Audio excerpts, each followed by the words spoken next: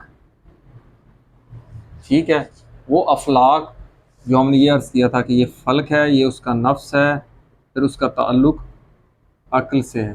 تو یہ جو افلاک ہیں، ایک نظریہ یہ ہے کہ ان کے لیے بھی الگ نفوس ہیں اور ان سیاروں کے لیے بھی الگ نفوس ہیں، ہر کسی کا اپنا اپنا، ان کا اپنا اپنا نفس ہے اور ہر فلک کا اپنا اپنا نفس ہے۔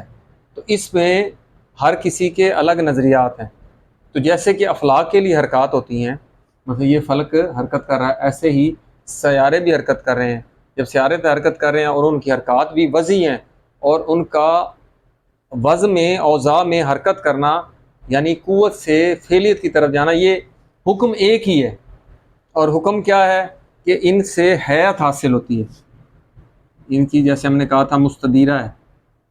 حرکت کون سی حرکت ہے؟ وضعی، ان کے وزن میں حرکت ہے، تو ان کی حیات بدل رہی ہے۔ اب یہ جو دائرہ ہم لگا رہے ہیں یہ کوئی پورا جسم نہیں ہے، یہ فضا میں ایک اس کا روٹ ہے، راستہ ہے۔ جب یہ راستہ ہے تو اس سے ایک شکل بنے گی، وہ یہ شکل ایسے بنتی ہے۔ اسی طرح تمام جو سیارے حرکت کر رہے ہیں سورج کے گرد، ایسے آپ اگر سوشل میڈیا پر بھی دیکھیں گے تو ایسے ہر اپنا اپنا ایک دائرہ بنا رہا ہے۔ اب یہ بھی ایک اس طرح ہے کہ اس طرح سورج کے گرد یہاں سے گھوم رہا ہے، یہاں پہنچتا ہے، یہاں پہنچتا ہے۔ جب یہاں پہنچتا ہے تو پیچھے روٹ ہوتا ہے، وہ ایک حیات اور شکل اور ایک وضع بناتا ہے۔ یہ ایک حکم ایک ہی حکم میں ہے۔ تو کوکب کا جو وضعی حرکت ہے وہ فلک قمر جو ہے اس سے اوپر جتنے بھی ہیں وہ غیر محسوس ہے۔ جب وہ غیر محسوس ہے، وہ اس میں دائرے میں نہیں آئے گی، یعنی ٹیلیسکوپ یا اس میں، تو وہ عقلی بحث وہاں پر ہو جائے گی۔ اب آ گیا قمر میں ایک بڑا مشہور کہ قمر میں چاند میں جو داغ ہے اس پر مختلف نظریات ہیں۔ وہ کیا کہتے ہیں کہ یعنی یہ ایک قسم کا انعکاس ہے، جیسا کہ فضا میں ایک ہالہ بنتا ہے یا بارش کے بعد جو قوس قزح بنتی ہے، یا اس طرح کے دوسرے آپ اس طرح کے افلاک میں انعکاس کے بعد چیزیں نظر آتی ہیں۔ وہ کہتے ہیں ہو سکتا ہے یہ خیالی نہ ہو، یعنی حقیقی ہو۔ بعض لوگوں کا خیال ہے، بعض لوگ کہتے ہیں کہ یہ حقیقی ہو چاند پر، تو بلکہ وہ کہتے ہیں خیالی نہیں ہے، بلکہ یہ تمام اوقات میں یہ چاند میں ایک ثابت شے ہو، یہ جو داغ ہے یا اس طرح کی چیز ہے۔ تو پھر وہ کہتے ہیں پھر حرکت مستدیرہ نہیں ہوگی۔ کیوں نہیں ہوگی؟ کیونکہ یہ قطعی حکم لگانا بہت مشکل ہے۔ کیوں؟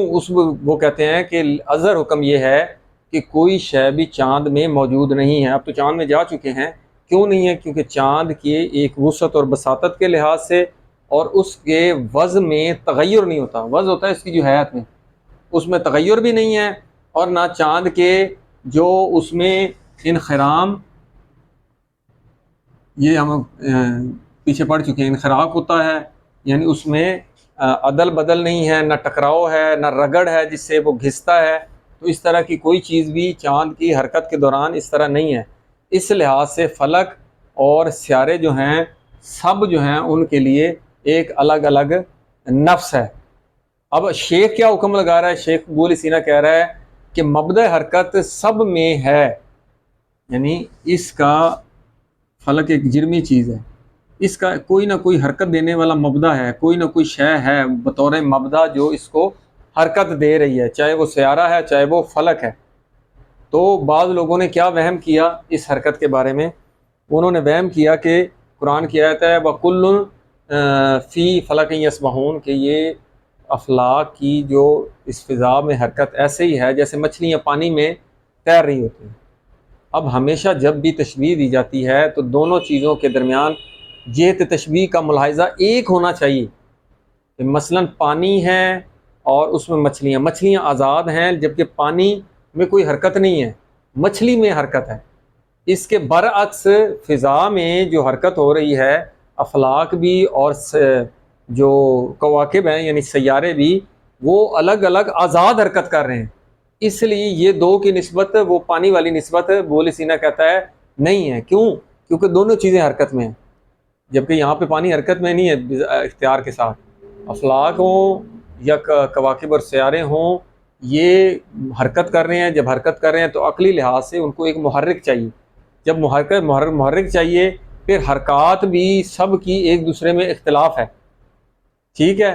تو اس وجہ سے وہ کہتا ہے کہ یہ برہان کلی، دو قانون ہوں گے اگر اس کو صاف کریں کہ دو برہان کلی جو ہیں، ایک برہان کلی ہوگا، وہ برہان کلی کیا ہے کہ کلی قانون کیا ہے کہ خرق و التیام نہیں ہے ان میں،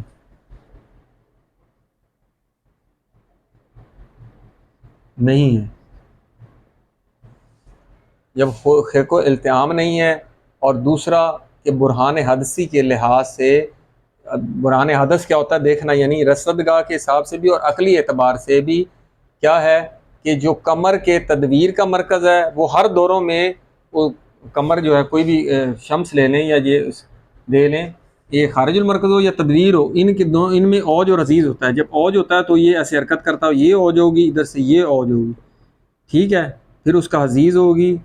تو یہ جو اوج ہوتے ہیں جو اس کا مرکز سے دور ہونا یا عزیز ہونا، قریب ہونا. اسی طرح تدویر میں قریب اور دور کے لیے لفظ استعمال کیا تھا ذروہ اور عزیز.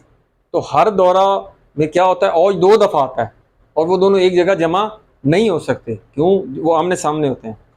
اسی طرح عزیز بھی اسی طرح عطارد کے جو مرکز ہے تو اس کے تدویر میں ہر دورے میں دو اوج ہوتی ہیں، جیسے نظام شمسی کے یہ موافق ہے. اب دوسری چیز آ گئی بروج.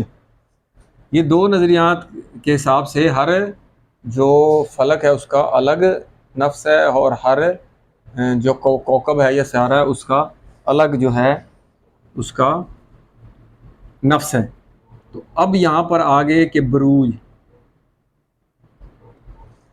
تو یہ کیونکہ جو بنیادی بات ہے برج کے لحاظ سے اول اکرم میں، جو اول اکرم یہ شروع ہوتا ہے 20 نومبر کو، اس کا جو ابتدائی اول اکرم میں کیا ہوتا ہے کہ اول اکرم میں عطارد قریب ہوتا ہے، اور اول سور میں جو اقربی اوج ہے وہ سوری اوج کی بنسبت زمین سے وہ دور ہوتا ہے. یوں سمجھیں جس طرح ہم کہتے ہیں خارج المرکز کیا ہے کہ وہ زمین کے مرکز سے دور ہوتا ہے، یہ زمین کے مرکز سے دور ہوتا ہے بخلاف کمر کے، کیونکہ اس کا جو اوج ہوتا ہے وہ متساوی ہوتا ہے.